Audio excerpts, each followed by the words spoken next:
You have to have the mindset first, and that determines what you're going to pick. Even before the mindset, you have to have the intention to change your mindset from autopilot to manual. What we put inside, meaning what we bring in, what we take in, is what feeds the outside for us.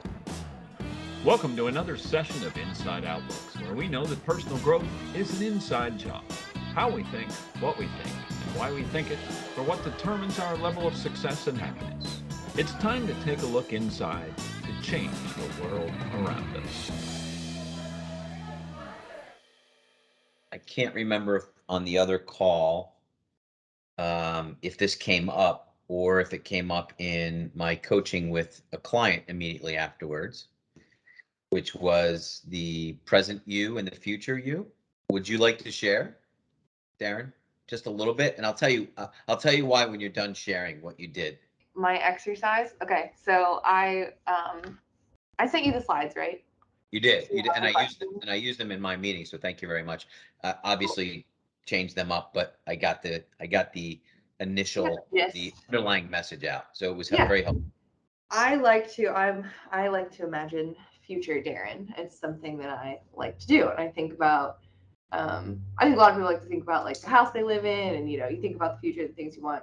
So my activity requires that you pull out a piece of paper and you write down what future you looks like, what they dress like, how they spend their day, how does future you, how do they make money? Where does their money come from? Who do they hang out with?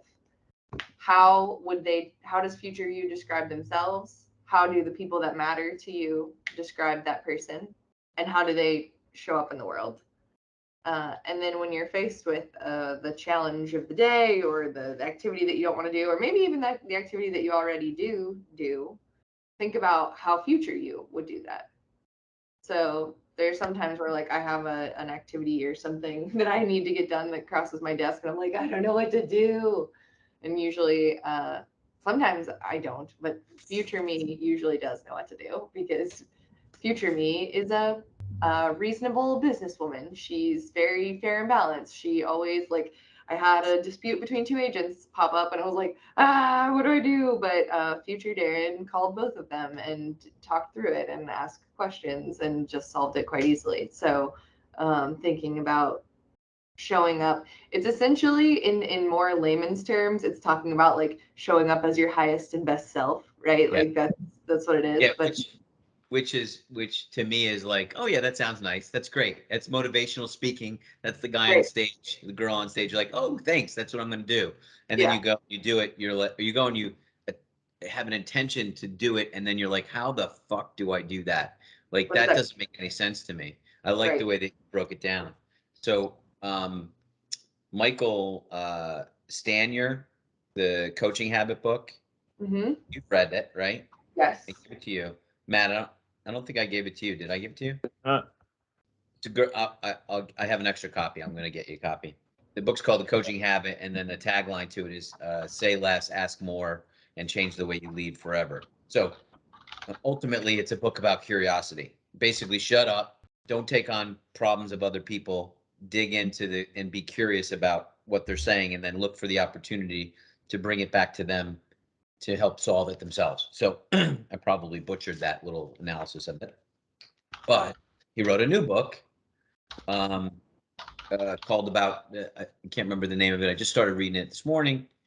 And the book is The Advice Monster, How to Kill Your Advice Monster. It's basically the companion book to it. Amazingly enough, not so amazing, Daryn. As I'm reading it, I didn't stumble, I'm reading it, and I turn the page and it says, the present you and the future you. And that's the name of the little piece in the chapter. It talked a little bit about that. The message right now is about the difference between easy change and hard change. To boil it down, easy change is something that you're challenged to do that might come easy as far as getting into the change, even though it may be a lot of work to get there, but you're motivated and you get through it, and then you change your life or add a skill or add dimension to your life. That's an easy change. The hard change is the stuff that we keep coming back to, that keeps beating us up. And then we fail, and then we get disenchanted, and then we throw it away, and then we get motivated again and feel bad about ourselves, and we try it again. Weight loss could be a good example of that. Common sort of a top 40 example of that. The point was that I brought it back to you in my head was there was you guys have heard about the marshmallow experiment.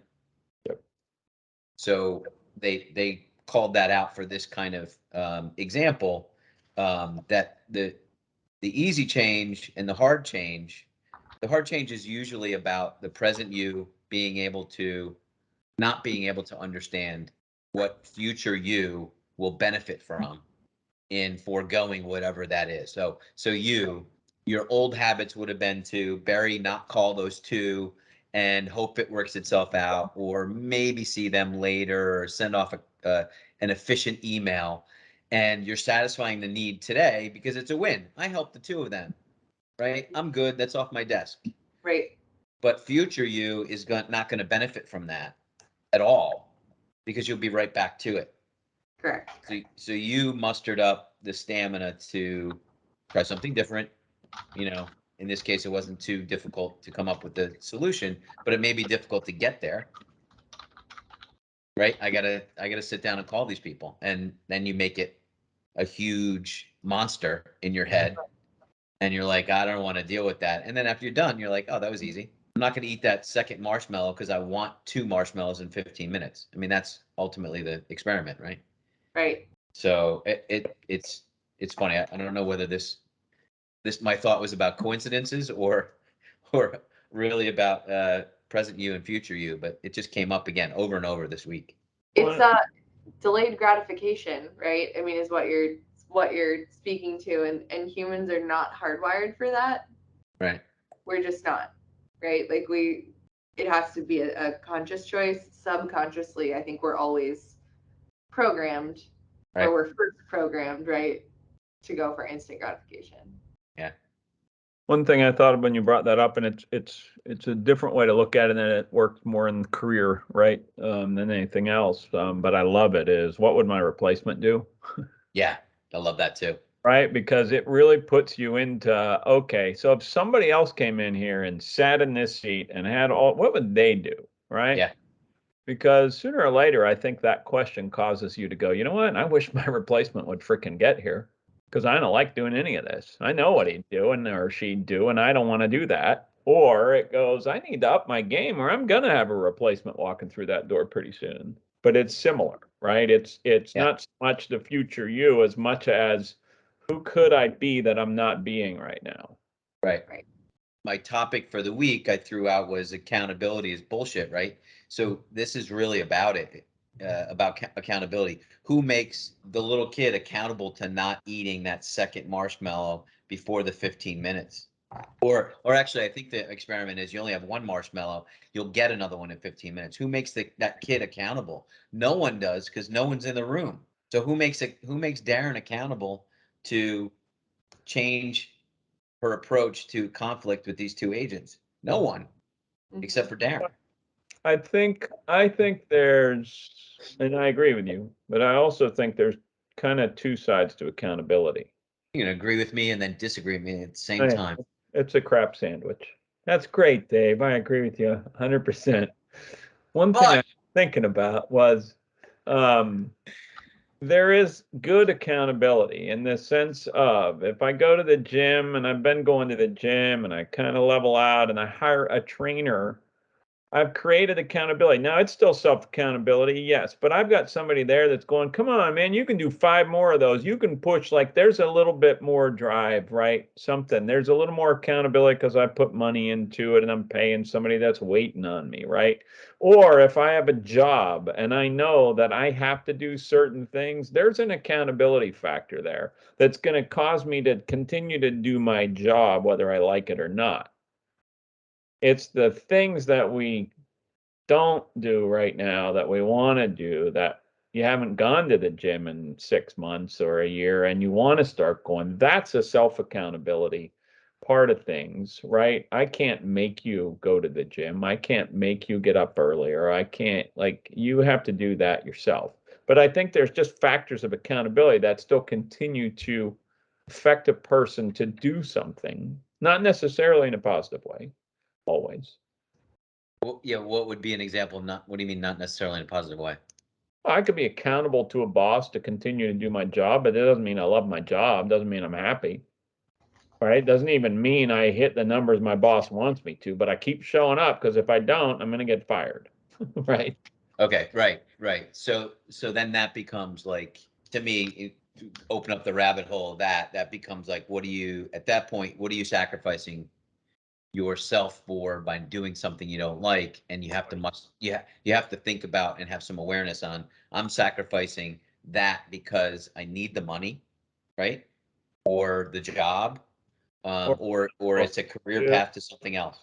yeah, I don't know what else I would do or whatever. I'm reading this book right now, Angel something. Angel Inside. It's about Michelangelo, but I mean, it's a modern day kind of fable sort of thing.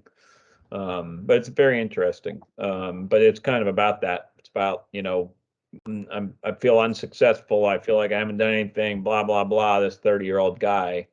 And it's because he's doing something he doesn't want to do because that's what he was brought up to do and that's what he was expected to do. And he doesn't realize he can do anything else and helps him discover through looking at the statue of David that Michelangelo did that he can do other things, that he could step away from his job. He could, all the things we talk about in coaching, right? Like Dave would say, well, what do you mean? So if you step away from your job, is somebody going to die? Right? Yeah. Or if whatever, right? Is it a must or is it that'd be nice. Are you committed or are you, then why not?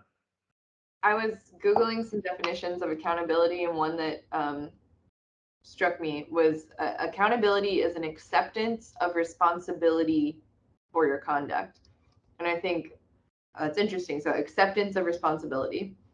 So, if you feel accountable to your job, in what way, right? You feel responsible for showing up.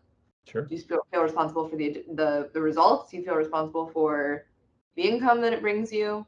So you can be held or not held accountable. You can feel accountable to things Right. that don't align with your values, or maybe they align with some value but not others. Like, Well, you're right. And that was the point about sacrifice, right? It might not align, what you're doing right now might not align with your values, but the sacrifice that you're making, if you think about it, you can align it with your value or not, and then decide to change. mm-hmm.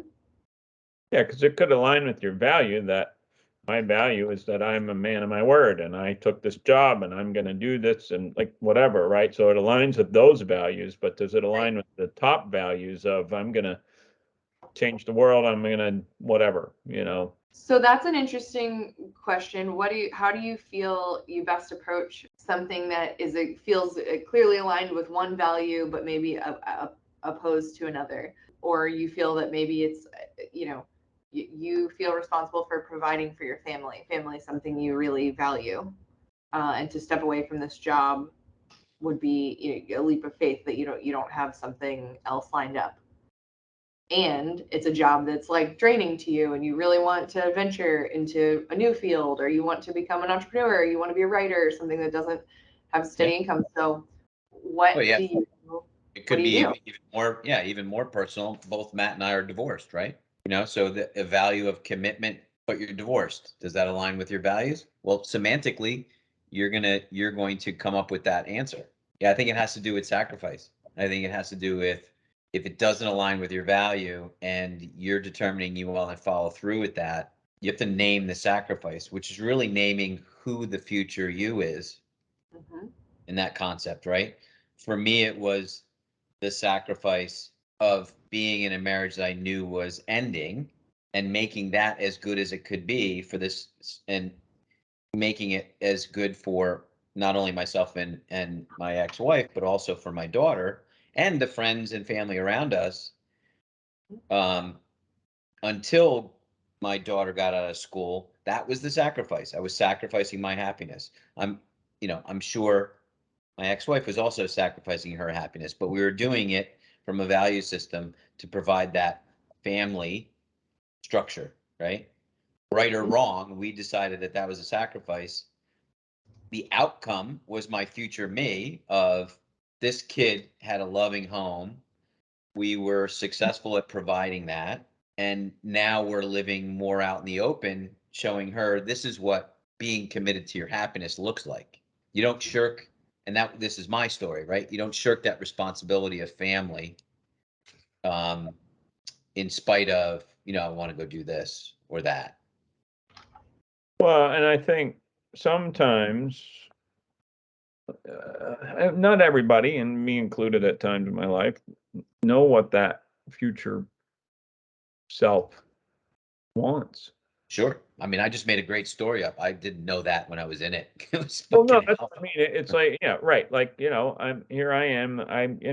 worked as a leader in real estate for 9 straight years. And it wasn't my passion, right?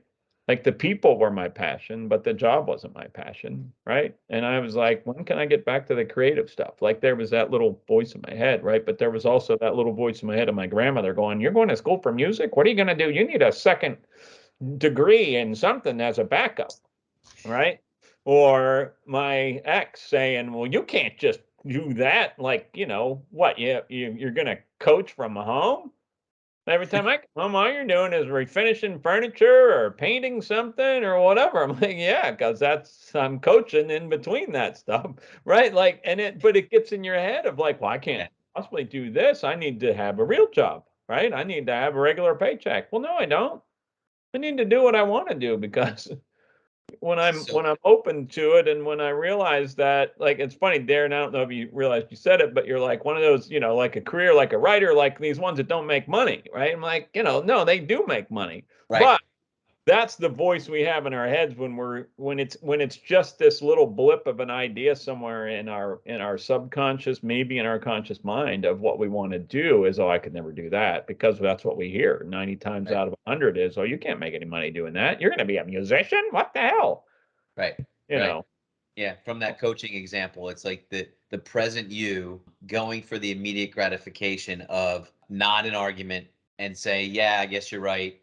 I'm just going to go back to work, right? Well, and even though the argument, I guess somewhere in there, but at the same time, some of it is just like, well, maybe that's right? Instead of questioning it, it's just like, oh, well, maybe this person knows more than I know, and maybe, whatever. I mean, that's all a subconscious conversation that I didn't have out loud with myself, right, until late.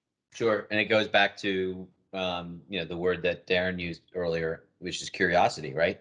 If you were more aware, more mindful, more steady at that time, you may have used curiosity to ask her more questions about what she means by that, or even your grandmother, right? Ask more questions of what because it's about them, not about you. Or ask myself more questions, right? Like, it's, I don't know, one of the most, to me, profound things I ever read, so simple, was, what's the name of the book? Benjamin Zander, The Art of Possibility.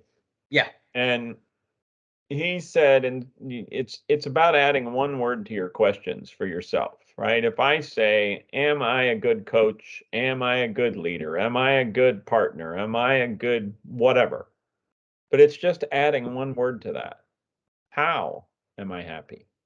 How am I a good leader? How am I a good coach? Right. And even simpler to one-offs of like, was that a good coaching session? How was that a good coaching session? Right. Because you got a yes or no, that 51% is a yes on this one and 51% is a no on that one. Well, that's helpful, right? But how was it a good? Well, this happened and this happened and this happened, right?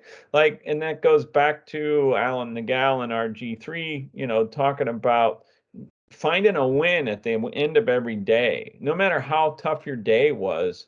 I'm proud of myself because I got through today and I was able to do this, right? Find something to celebrate rather than always finding what's not there. Done. Okay, great. Boom. I actually, mic drop. Very well said. We should record this. An Instagram post this week that it's almost exactly what you said, Matt, and I'm gonna try to find it for you so I don't totally like butcher the quote. See if it, and it's funny. It's one of those things I like shared on my stories because it resonated with me. So I thought like maybe someone else will like this. so many of my friends were like, OMG, this is awesome, needed to hear it. And I can't find it to pull up the real quote, but it was something along the lines of, your mindset determines the miracles that you recognize around you. Sure. Your mindset determines the miracles that you recognize around you. And Yeah, miracles is a word that some people love, some people don't. Well, and you could break that down to the RAS, right?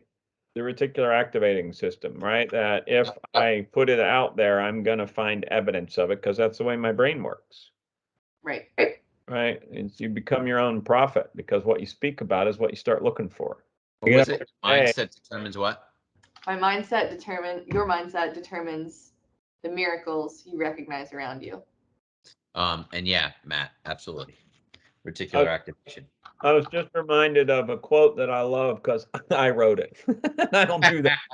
I don't do that very often, but it was like one of those, I don't even know where this came from, but I think it fits with all we're talking about. 'Tis not the journey that motivates the soul, but rather the benefit of having achieved that which set the soul in motion. That's future self, right? It's the vision, it's the benefit, right? You could change it to, but rather the vision of having achieved that which set the soul in motion. Mm-hmm. Right? It's about seeing I love the future self thing. I just in thinking of it in different ways because I think that's it. It's going back to Peter Bidmar, 3-time Olympic gold medalist, would say, how's it gonna feel? Not what's it gonna look like, how's it gonna feel, right? And that's future self, right? Looking at it as one thing. It's like, okay, great, you're up there and you just received the award for being the top team leader in the entire world for Keller Williams, right? What does it look like is a whole different thing than how does that feel, right? If that was your goal in life, right? Yeah, I think two things come to my mind, and this is another podcast, but vision, clarity of vision. How, Matt, you mentioned that there were times in your life where you didn't know what future Matt did or wanted or liked, or was what he felt or what it looked like. But one thing that you hear pretty consistently amongst people who are really high performers in their job, or just have a super positive mindset, have achieved something miraculous to them or the world, they usually can tell you that they envisioned it before it happened, right? Like they knew those Olympians. The first time they had a gold medal placed around their neck was not when it actually happened, because they saw it happen and they felt it happen a million times before then, right? Probably every single day when they woke up early to practice and they were training. How do you cultivate vision? And again, this is another podcast. But what do you do? I like other podcasts. Yeah. Yeah, what do you do when you don't have that vision, or where do you start? You feel lost. You feel like you don't know what future you want, what future you has achieved, or what it feels like. And we'll ruminate on that one. Well, no, I go to, so I know there are 2 times in my life where I had a vision for something that was so strong that I knew it was going to happen. But it came, and one of them came from confidence level, and one of them just came from almost this feeling of, I'm going to manifest this. The first was the Broadway show I did. I knew as soon as that came across my plate, my friend Jeff, who was an agent for opera singers, knew it wasn't for his people, sent that he got a fax, right? This is a long time ago. And he called me and he said, I just got this. It came in. It's not for any of my artists, but I thought it might be something you're interested in. When I got it, when I saw what it was, I was like, I am going to get this role. This was made for me. This is right. And I did, right? The only other time I had that strong of a feeling about anything was South Africa with KW. This moment I saw that message come across, I thought, this is for me. This is going to happen. And I'm going to make this happen. I'm going to find a way to make this happen. And so I think what you're asking, and I think I'm the same, is how do you create that if it's not something that you're that passionate about? Or should we be just looking for the things we're that passionate about? Well, no, I mean, a miracle, it's miraculous. It's, many would say, oh, what a coincidence, right? Or how ironic, or whatever, right? But no, I mean, I think it's all that stuff is, again, it's manifestation slash the secret slash whatever comes from back what we were saying earlier. It's what you focus on, right? It's the reason you start seeing evidence of certain things is because that's what you were talking about. That's what, like we could sit here all day and talk about accountability, and likely we're going to see some stuff about accountability over the next couple of days, right? That pops up. It's going to come up in conversations. We're going to see it on TV or on the internet or whatever it is, because it's here. It's back to the RAS again. That reticular activator is looking for what we're talking about, right?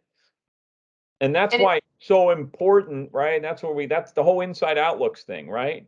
Mm-hmm. What we put inside, meaning what we bring in, what we take in, from people to places to experiences to knowledge to books to video to whatever, is what feeds the outside for us, right? It's what creates the outside. It's what changes the filter on the outside, right? We can both stand in the exact same spot and look around us and see completely different things because it's based on what our inside is looking for. Yeah. Right. We could, I mean, think of the analogy like you're sitting in a theater in the round, right? Like you're at a concert where the band's in the middle and it's all around. You and I can look around and it's exactly the same for both of us. Mm-hmm. But if I said, tell me about two people you saw, you're going to say, I saw this guy in a yellow scarf and it's August, and I saw a woman in a red hat, right? And I'm going to say, oh, that's funny. I saw a guy in a white T-shirt with a baseball hat on, and the whatever, right? Like it's the same thing, but we're all looking for different stuff.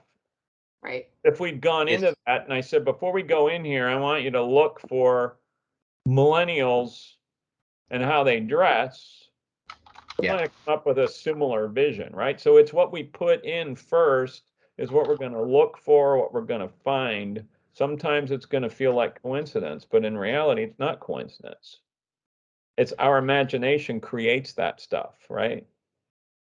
Because it's what we start looking for. That's why the secret is there, right? That's why the secret has the message it has, that, if you just think about it and you just keep talking about it, right? But so does Think and Grow Rich, right? Oh, right. It's you lay out your I forget what it's called, your life's purpose statement or whatever it is, and you read it in the morning and you read it at night and you read it in the morning and you read it at night over and over. Why? Because your mind is now looking for it. I just listened to Les Brown yesterday. Same thing. Write down what you want and then read it to yourself every day, because sooner or later it'll come to be, because all you do is look for evidence of it every day. Yeah. Which I don't think we give enough credit to our brain working. We think it's magic. We use the word miracle when there is a component of this that's biological or neurological or even psychological, right? We're looking for evidence, the behavior, right? We're looking for evidence to support our beliefs. That's one. And then there's that the way the brain functions from recording information. There's reticular activation. You identify one thing and say it's important to me, and then all of a sudden you're picking up information all over the place, and all of a sudden it's a miracle.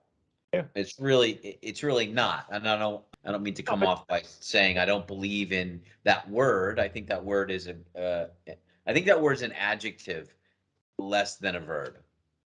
Well, I think, the simplest analogy to me, and I use it all the time, is if you look at a football team, if they go into the locker room after their warm up on the field and they talk to each other and they go, did you see how huge that team is? How big those guys are? They're going to crush us. If that's all they say, how much does their chance of winning drop? Well, that's what we do every day. If we go out the door going, man, this day is going to suck, right? Or if we go out the door with no thoughts on it, we're just going to get whatever, right? But if we go out going, I'm going to crush this day, I'm going to have an awesome day. And I mean, it's that simple, right? But how often are any of us? And I mean, I coach this stuff all the time. And how often do I walk out the door with the intention, I'm going to crush this day? No, I'm like, where are my keys? What the hell? Come on, Hazel, whatever, right? It's like you don't stop. I now have a little framed thing next to the front door that says, Smile and change the world. Don't let the world change your smile. Nice. Right by the keys. That's a good idea. Exactly. So, I mean, it's, and I got another one by the coffee maker that says choose happy, right? Because I need reminders and I talk about this stuff all the time. It's annoying. So your house is just fucking bossy. It is, man. It tells you what to do. It's like, you better be positive. Just smile. Smile, Yeah. motherfucker, at that door. Smile. Get out there and make a difference, damn it. I'm So, a $2 sign from Home Goods and I say choose happy. You okay. did. So you guys coach people to this. People are listening to the podcast. They say, okay, Matt, Dave, I'm on board. I get it. Like, what I focus on expands. If I buy a red car, I see red cars everywhere, like whatever.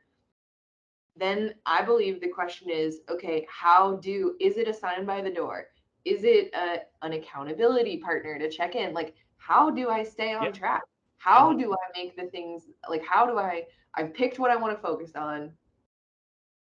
How do I focus? We are, the human brain is exposed to, I believe it's 40 million, it may be 40 billion, I don't know, 40 million points of information at any given point in time. Wow. I'm sitting at my desk, right? And I can give you 10 right now. Like, I see Matt, I see Dave, I see the hummingbird over there in a tree, and there's light coming this way, and there's a car moving over there. Like romper room, but she won't remember that. Go ahead.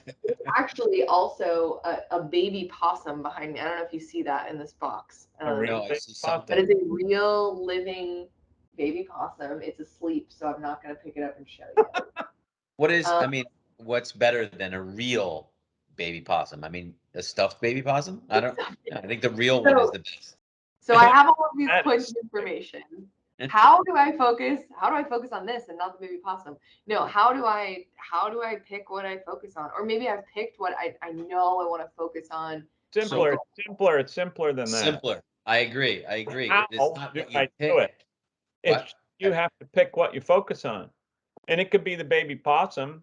It could be whatever, but you have to pick. That's the first thing. And the answer is, do I do this? Do I do this? Yes, yes, yes, yes, and yes, right? Anything you can do. If we could create an app on your phone that every time you had a negative thought that it zapped you, you would learn quickly, right? But we can't.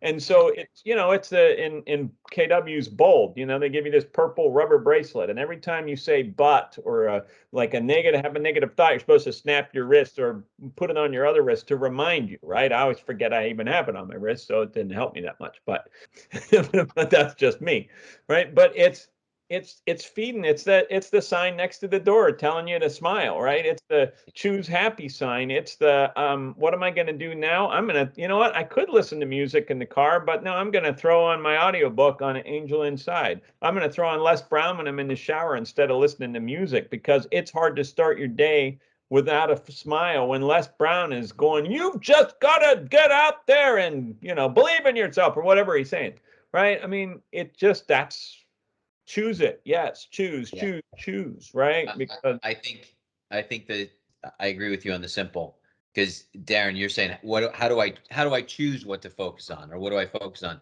Or I've already chosen, but I don't. Okay, so like I want to be more positive. Like, I want my life to be super positive, and I want to be happy like you guys and fulfilled. There it is, right there. Stop. That's it. Because you said it in your quote. There's your answer. Your answer's in your quote. Your mindset determines, I put this in Google search, your mindset determines the miracles you recognize around you. That's it. You have to have the mindset. The answer to your question about what do I pick to focus on, what do I pick for my vision, you have to have the mindset first, and that determines what you're going to pick. Even before the mindset, you have to have the intention to change your mindset from autopilot to manual, right? So if we are curious enough to look at what our mindset is and challenge it, we're already in the mode of analyzing and saying, what can I change differently? Because if you choose to play with the non-dead possum that's behind you all day, that might be in your value system, but it might not be towards the mindset that you want to create of, I want to connect with more people, right? Sure. So back to Matt, you can make that conscious choice rather than it be a auto response choice. Because actually it's never, I guess it's never really an auto response choice. If we have a mindset, the mindset dictates what you're going to focus on. Because to your point, back to the miracle, or back to the quote, it determines the miracles you recognize around you. It doesn't say that there's one miracle. It says what you recognize is a miracle. That's the way I read that. Yeah. So the possum could be your miracle for today. You know, the hummingbird or the podcast could be your miracle today. To Matt's point on the smile, it's how you approach it. I love what you said about it's a manual, right? It's not on auto. Like, Right. if you've ever driven a manual transmission, if you just leave it in first, not going to be a great experience, right? Right. You've Right. got to shift in a second. And I think, how do you get started? Well, if it takes writing down on a piece of paper, Bart Simpson on the chalkboard every time the Simpsons come on, right? Like, I'm going to have a great day. I'm going to be happy. I'm going to, whatever it is for that day. And I'm going to use this word because I think sometimes I need this word for myself, is if you force yourself to do that every day for a week before you walk out the door and you carry that with you in your pocket and you look at it again when you go to get something out of your pocket, there it is. Or you go to get something out of your purse, there it is, right? And just to remind yourself manually, I'm going to have a great day. I'm going to have a great day. And if somebody pisses you off, I'm going to go, I need that piece of paper. I'm going to have a great day. I'm going to have a great day, right? Because that's the thing. Life happens, but we can bring ourselves back to center to choose happy, right? But So, it's be intentional. right. So what comes up for me is the need to explain that, and I'm going to have you explain it just from an audience perspective. So what some other people will hear from that, Matt, and the little corner of my cynical brain is saying, well, yeah, that's just you being a Pollyanna and not recognizing the shit that's around you. Yeah. So what do you say to that? There's always shit around me. There's shit around everybody, but there's also happiness and positivity around everybody. It's what you choose. It's back to the theater in the round, and you see one thing and I see another, right? It's what we put in first, right? Are we going to go in and listen to the Moody Blues and go, oh my God, they're horrible. Like they used to be great. Or are we going to go in and go, hey, let's ignore that and let's just remember like where we were when these songs are being played, right? It's a different experience. And so, yes, there's crap everywhere. It's not Pollyanna. It is choosing to look for the good.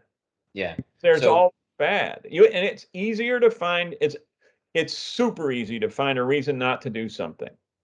Right. So it's I have super hard to choose. So you're not saying, you're denying that there's shit around you. Yeah. So to use your very disrespectful example of Moody Blues.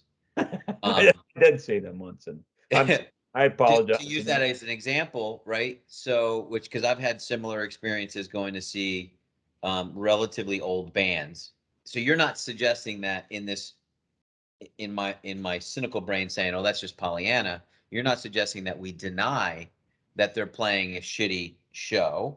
Right, but we just don't focus on it. Right. Yeah. And so back to Daryn's, how do you do that? How do you do that? Yeah, how? It's what we've learned in coaching when you're talking about relationships, right? Like if you've got someone in your world, whether it's a boss, a spouse, a brother, whoever, that drives you out of your mind, if you focus on all the things that drive you out of your mind, they will further and further infuriate you.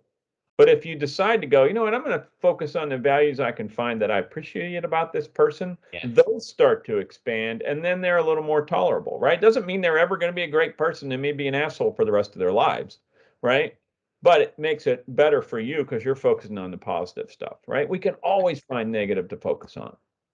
So then sometimes I say these kind of things and I'll have somebody say to me like, you really have it all figured out. No, I don't. I fight this shit every day too, right? Every single day. When I'm talking to you guys and whoever else is listening, I am telling myself to do this every day, right? I need to write down 5 times before I walk out the door what kind of day I'm going to have or want to have, right?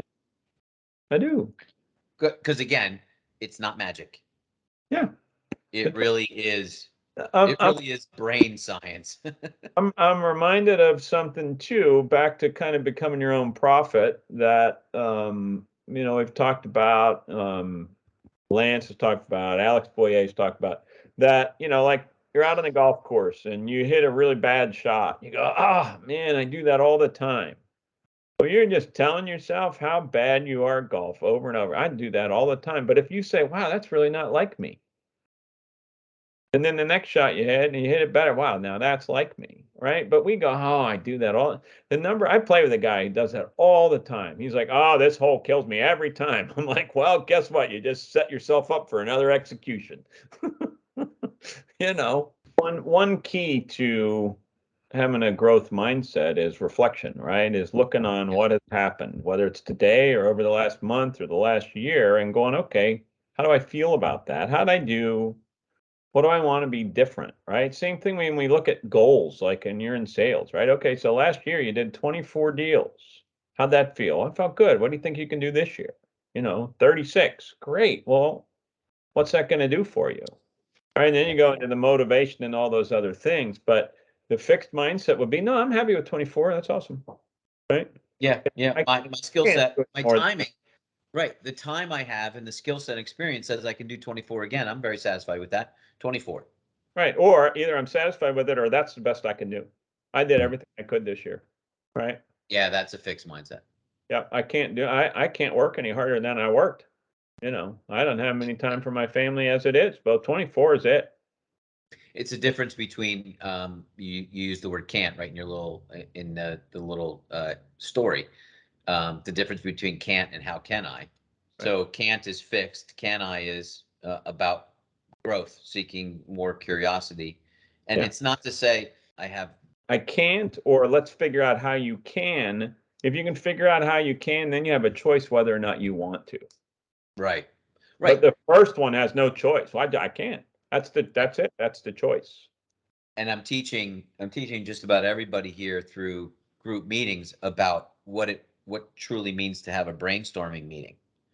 It's not a meeting to dictate what's going to happen. It's not a meeting to fix problems. It's a meeting to be curious and identify different ways of looking at things. All of it.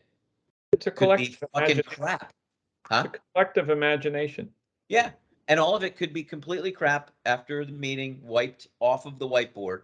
But at least you had that creative juice going to get you in the mode of how can I? Yeah, well, I was going to go back to accountability. Yeah. Now you know what you have to do. How do you make sure you get it done? That's where accountability comes into play in most people's minds. Okay, now I have to have a boss to tell me to do it, or I have to have some kind of system in place that holds me accountable. But we're saying, or if we use that definition, taking responsibility for action, I guess the accountability, and this is kind of fun because I think a lot of people that we talk to are self-employed or want to be self-employed. You get to take responsibility. It's not a good thing or a bad thing. It's just a thing. Just a thing. And you get to decide if you do it or not, and if that feels good to you or if it doesn't feel good to you if it gets done. I think specifically talking to, obviously we all work in real estate. I relate to realtors who say, well, I want to get into real estate because I want to be my own boss. And this comes back to a little bit to the future casting thing. I say, awesome, you're also your own employee. Right.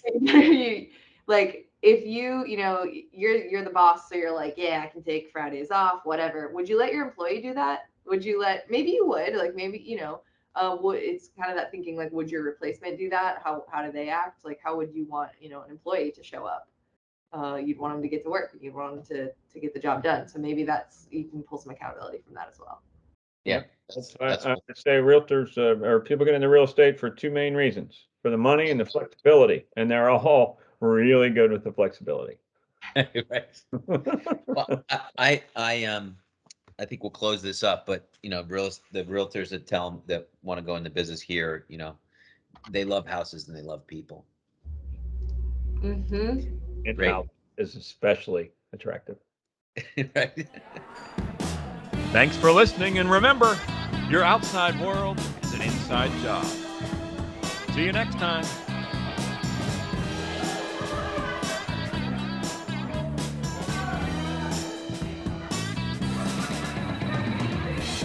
Can we get some more over here?